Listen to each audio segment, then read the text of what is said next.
নমস্কার, মহাবুর জ্যোতিষ চ্যানেলে আপনাদের সকলকে স্বাগত জানাই। আমি শ্রী মুখার্জি। আপনারা দেখছেন, লাইক শেয়ার সাবস্ক্রাইব করছেন, আপনাদের অসংখ্য ধন্যবাদ।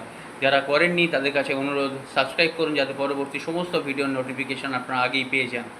আপনারা যদি চান অনলাইন অফলাইন কনসালটেন্সির জন্য যোগাযোগ করতে পারেন, জ্যোতিষ শেখবার জন্য যোগাযোগ করতে পারেন। শেখার পর আপনারা কিন্তু সার্টিফিকেটও পেয়ে যাবেন। আজকের বলবো 3টে রাশির নাম, যে 3টে রাশি মে মাস থেকে কিন্তু কর্ম, ব্যবসা, অর্থ সব দিক দিয়ে আপনাদের কিন্তু দারুণ উন্নতি হবে। কারণ 3টে গ্রহ ঘর চেঞ্জ করছে। বৃহস্পতি বৃষ রাশি থেকে মিথুন রাশিতে আসবে, বুধ এবং শুক্র মেষ রাশিতে যাবে, এখন মীন রাশিতে আছে, মেষ রাশিতে যাবে। তো 3টে যে রাশি, সেই রাশি কিন্তু আপনারা দারুণ উন্নতি করবেন। হ্যাঁ, আমি বারবার বলছি আপনার জন্মছকটা, জন্মকুণ্ডলীটা দেখিয়ে নেবেন, কারণ অনেক সময় এটা ইন জেনারেল, সেই কারণে হয় আবার হয় না।